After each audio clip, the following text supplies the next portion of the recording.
The chain caught on the hitch with a sound like a gunshot. Stuart Boyle did not look up. He stood beside the truck, a '98 Ford F-250, rust along the wheel wells, a crack in the passenger side mirror held together with electrical tape, and he watched the tow operator work the hook without saying a word. His hands were at his sides. His coffee was still in the cup holder. The building behind him was glass and steel, 42 stories of it, reflecting the flat November sky over downtown Calgary. A brass plaque beside the entrance read Vossarman Group. Below that, smaller, Est 1987. Innovation, integrity, excellence. The truck was parked in a loading bay. There was a sign on the wall that said authorized deliveries only, 15-minute maximum. Stuart had been there 11 minutes. He knew because he'd checked. The woman who had called the tow company was still standing on the steps. She had a lanyard around her neck and a coffee in her hand. A proper coffee, from a place that wrote names on cups, and she was watching him with the particular expression of someone who had done something and was deciding whether to be proud of it. Her name was Catherine Spears. She was the director of building operations, a title that meant, among other things, that she controlled who could park where and for how long, and she exercised that authority the way some people exercise at a gym, regularly, visibly, and with great personal satisfaction. "You can call them to get it back," she said. "Impounds on Barlow Trail. They open at 8. Stuart looked at her then, not with anger, not with anything particularly. He had a long face, gray at the temples, the kind of eyes that didn't give much away. He was wearing a canvas work jacket and steel-toed boots, and there was a smear of something dark along his left forearm that hadn't entirely come off with washing. He said, "I know where the impound is." "Then we understand each other," Catherine said. She went back inside. Stuart finished his coffee, standing next to the empty space where the truck had been. Then he picked up the clipboard from the sidewalk. It had fallen when the tow operator backed out, and he walked into the building. The lobby was the kind of lobby designed to make you feel like you'd arrived somewhere important. 30 feet of ceiling, a reception desk made of pale stone. A woman behind it who looked up at Stuart with a smile that was trained, not felt. "Can I help you? I have a delivery for the 23rd floor, Stuart said. "Mechanical engineering. The package is in my jacket pocket. The rest is in my head." The receptionist's smile did not change, but something behind it shifted slightly. "I'm sorry. I'm not delivering a box," he said. "I was called in to consult. I have a meeting at 9:15 with your lead structural engineer. His name is David Ossie." David Ossie was a careful man. He kept his desk clean, his files labeled, his emails answered within the hour. He had been with Vossarman for 11 years, long enough to know that when something felt wrong in a building, it usually was, and long enough to know that the people who could actually tell you why it felt wrong were rarely the ones in the nice offices. He'd found Stuart Boyle through a retired colleague in Edmonton who'd said simply, "If it's the expansion joints, call Boyle. Don't call anyone else first." The problem was the expansion joints. Specifically, it was the thermal expansion joints on the north curtain wall of the tower, the exterior glass panels that covered floors 19 through 31. Vossarman had commissioned a significant renovation 2 years ago, new glazing throughout, energy efficiency upgrade, the whole thing. The contractor had done the work, the building had passed inspection, and then, 18 months later, on a cold snap in January, 3 panels on the north face had developed stress fractures. Not broken, not fallen, but fractured in a pattern that David had looked at for weeks and could not fully explain. The renovation contractor had sent 2 engineers. Both had said it was a manufacturing defect in the glass. The glazing manufacturer had sent their own people, who said it was an installation error. There was now a legal dispute involving 4 companies and a number of letters that David was no longer allowed to read without a Vossarman lawyer present. In the meantime, the north face of the building had a slow problem that no one had yet fixed. David met Stuart in the lobby and shook his hand. He noticed the work jacket. He noticed the boots. He did not notice any of it the way Catherine Spears had noticed it, which is to say, he registered it and moved on, because David Ossie cared about one thing from a consultant, and it was not their wardrobe. "Good drive down from Red Deer?" David asked. "Roads were fine," Stuart said. "They rode the elevator to 23. Stuart looked at nothing in particular on the way up. "I read your report," Stuart said, when the doors opened. "The one your team put together after the January fractures. And your team got 3 of the 4 causes right. David stopped walking. Which one did we miss? Stewart kept moving. Show me the curtain wall drawings first. I want to see what was specified before the renovation. What most people did not know about Stewart Boyle, what there was, in fact, no particular reason for them to know, was that he had spent 22 years as a structural engineer before he stopped being one, professionally speaking. He had worked on curtain wall systems for buildings across Western Canada, had consulted on 3 federal courthouses, a hospital in Saskatoon that won an award he still had the letter about somewhere in a drawer, and a performing arts center in Vancouver where the glass facade curved in a way that his colleagues had said was impossible until it wasn't. He had left his firm in 2009. That part of the story was his own, and he didn't tell it to people he'd just met.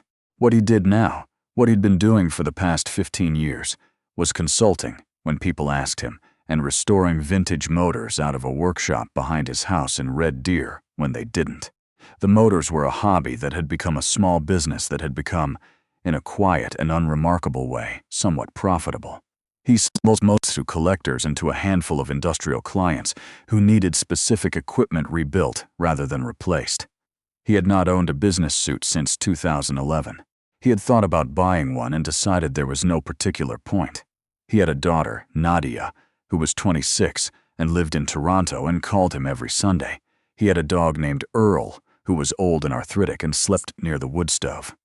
He had the truck, which ran fine despite everything it looked like, and he had the work, which was the only part of his life he didn't feel the need to explain to anyone. The drawings were laid out on a long table in David's office. Stewart stood over them for a long time without speaking. David had learned, in the first 20 minutes of knowing him, that this was simply how he worked, and that interrupting it was probably not useful. One of David's junior engineers, a young man named Will Chaudhry, came in to drop off a file and glanced at Stewart with open curiosity. "Is he the consultant?" Will said quietly to the admin assistant outside the door, thinking he was out of earshot. "Apparently," she said. "He looks like he fixes furnaces." Stewart turned a page on the drawing set without looking up. "I do fix furnaces," he said. "Also boilers, motors, and occasionally the structural logic of renovation projects that should have been reviewed more carefully the first time." Will turned very red and left. David, to his credit, did not smile until he was facing the window.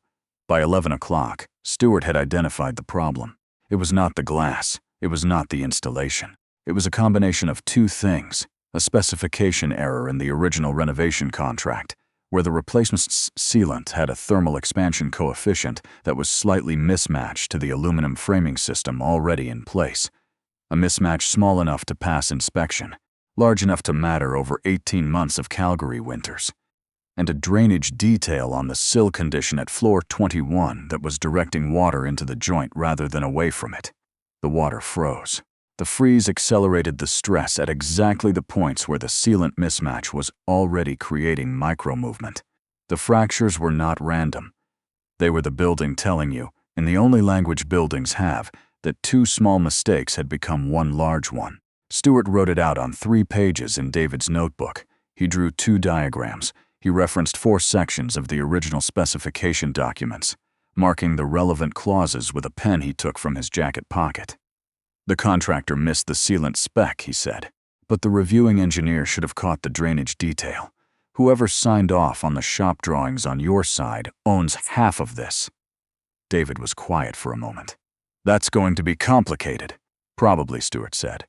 "But it's going to be more complicated if those panels come down in a wind event, which they won't yet, but could in another 2 winters if the drainage isn't corrected." David nodded slowly. He looked at the 3 pages. Then he looked at the man who had produced them in just under 2 hours, standing in a canvas jacket at a drawing table, drinking bad coffee from the break room.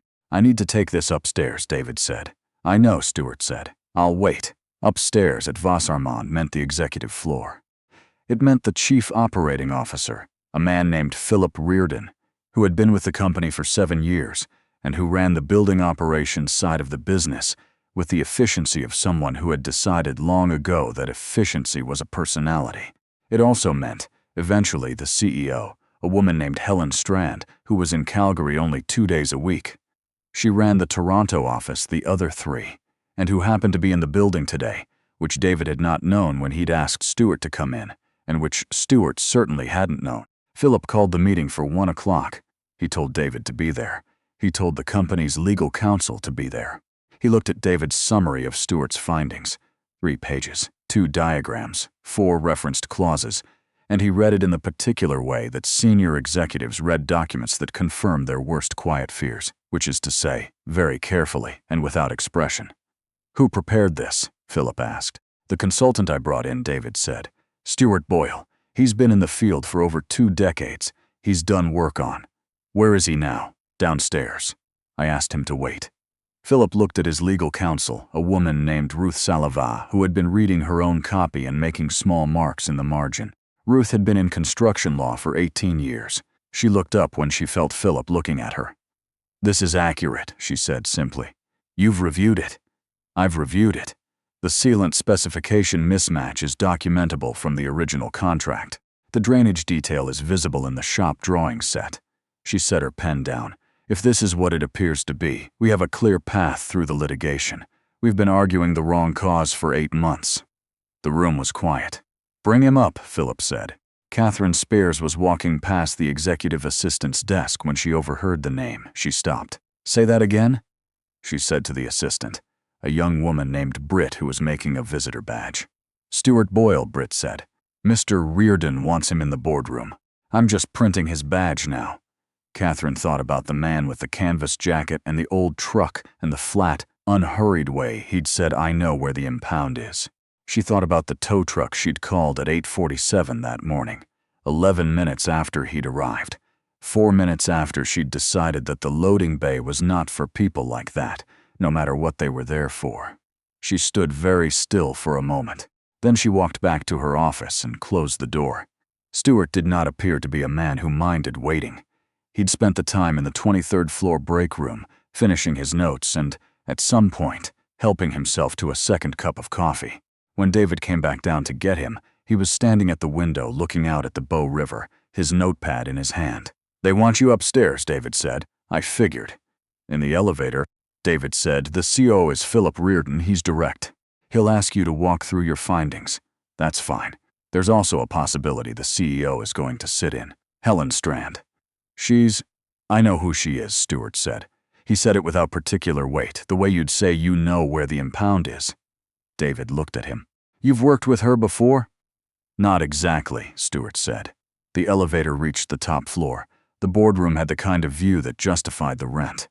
Calgary spread out in every direction, the Bow curving south, the Rockies white at the edge of the sky, the downtown towers catching the early afternoon light. It was the kind of room where decisions got made and where the making of them felt appropriately significant. Philip Reardon was already at the table. Ruth Salave was beside him. 2 other executives whose names Stewart wasn't given sat along the wall, and at the far end of the table, reviewing something on her phone, was Helen Strand. She was 61, though she looked younger. She had built Voss Armand's engineering consulting division from 8 people to over 400, had taken the company public in 2019, and had a reputation in the industry that was, depending on who you asked, either formidable or something less generous. She wore her success the way people do when they've had it long enough that it stops being something they think about. She looked up when Stewart came in. Something crossed her face. Not recognition exactly. More like the beginning of recognition arriving slowly. Philip said, "Mr. Boyle, thank you for coming up. Please sit down." Stewart sat. Philip said, "I've read your analysis. Ruth has reviewed it. I want to walk through your findings in detail if you're willing." "That's what you called me in for," Stewart said. Philip began. Stewart walked through it, the sealant specification, the thermal coefficient mismatch, the drainage detail, the sequence of failure. He was precise and he was patient, and he did not use more words than the thing required. Ruth asked 2 questions. Stewart answered both without hesitation, referencing specific page numbers from memory. At the far end of the table, Helen had set her phone down. She was watching him steadily now. When Philip had finished his questions, there was a pause. Then Helen said, "What's the remediation path?" 2 phases, Stewart said. "First, the drainage correction at the sill. That's the urgent fix. It stops the active water intrusion before next winter. Straightforward detail work. Shouldn't take more than a few weeks with the right contractor. Second, the sealant replacement. You don't need to do all 12 floors at once. Start with 21 through 23 where the fractures are. Monitor the others through the next heating cycle. Replace as needed. Cost, Philip said. I can put together a rough order of magnitude, but I'd want a contractor to price it properly. Ballpark, the drainage work, probably $60,000 to $80,000. The sealant depends on how much you end up doing, but per floor you're looking at maybe $40,000 installed. Ruth said, that's substantially less than the current litigation exposure.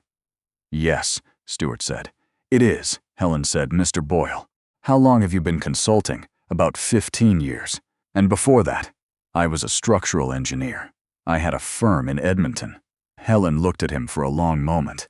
Then she said, Boyle Engineering, the curtain wall on the Pemberton Center. It was not a question. Stewart said, yes.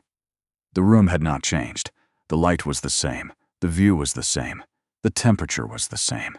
But something in the quality of the silence had shifted, the way it does when a room full of people realizes simultaneously that they're missing context they should have had much earlier.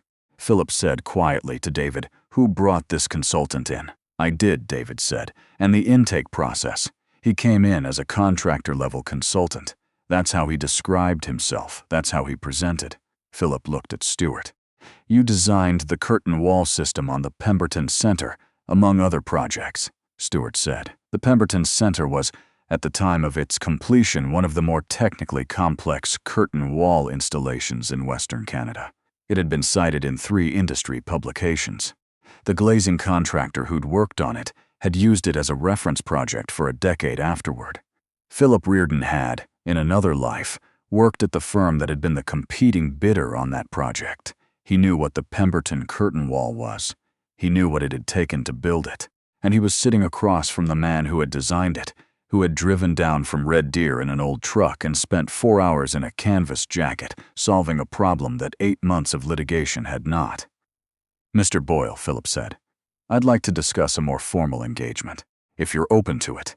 Stewart said, let's see what you need first. It was Helen who stopped him in the hallway afterward, while Philip and Ruth were still talking at the table inside. She said, Stewart. He turned. She said, I owe you an apology. He waited. This morning, she said. The truck in the loading bay. I wasn't there, but I was told, and I should have been told sooner who you were, before any of that happened. Stewart looked at her for a moment. Then he said, that's 2 separate things. What do you mean? The first thing is that your operations team had a rule about the loading bay and they enforced it. That's their job. He paused. The second thing is that it apparently wouldn't have happened if they'd known who I was. And that second thing, that's the part worth thinking about. Helen was quiet. I don't need an apology, he said. But whoever called that tow truck should probably think about why the answer would be different. He said it without anger. He said it the way you state a load calculation. This is what the numbers show. What you do with them is up to you. Then he said, I'll send the scope of work to David by end of week. And he walked to the elevator and pressed the button and waited, unhurried, while the floors counted up from below. He got the truck out of impound that afternoon. The fee was $240. He paid it without commentary. On the drive back to Red Deer, the sky went the color it gets in November on the prairie. Not dark exactly, more like the light had decided to stop trying. The road was long and flat, and Stewart drove it the way he always did, with the radio off and the heat set low, and his thoughts arranged the way he arranged his work, in order, without waste. His phone rang somewhere around Innisfail. He let it go to voicemail. It was Philip Reardon, confirming that the company wanted to move forward and asking about his availability for a follow-up call. He'd call back in the morning. At home, Earl was at the door. Stewart let him out into the yard and stood on the back step while the dog moved slowly through the frozen grass, nose down, following something invisible. The workshop light was on. He'd left it on by mistake in the morning, which he almost never did. Through the window, he could see the motor on the bench, half reassembled, waiting. He went inside and fed the dog and put the kettle on. Later, in the workshop with the radio going low and the bench lamp throwing its circle of light, he picked up where he'd left off. The motor was a 1962 Baldur, single-phase, brought in by a collector in Airdrie who'd found it in a barn and thought it might be worth saving. Stuart had looked at it for 10 minutes when it arrived and decided it was. Most things were, if you knew where to look. He worked until 9, then turned off the lamp and locked the workshop and walked back across the yard. Earl was already on his bed near the stove. The house was quiet. Outside, the prairie dark had settled in completely, the kind of dark that only exists far enough from a city, where the sky has room to be itself. Stuart washed his hands at the kitchen sink. He did not turn on the television. He thought, briefly, about the boardroom and the view and the particular expression on Philip Reardon's face when certain pieces had fallen into place. He thought about Helen's apology, and about the 2 things he'd said to her, and about whether she'd understood the difference.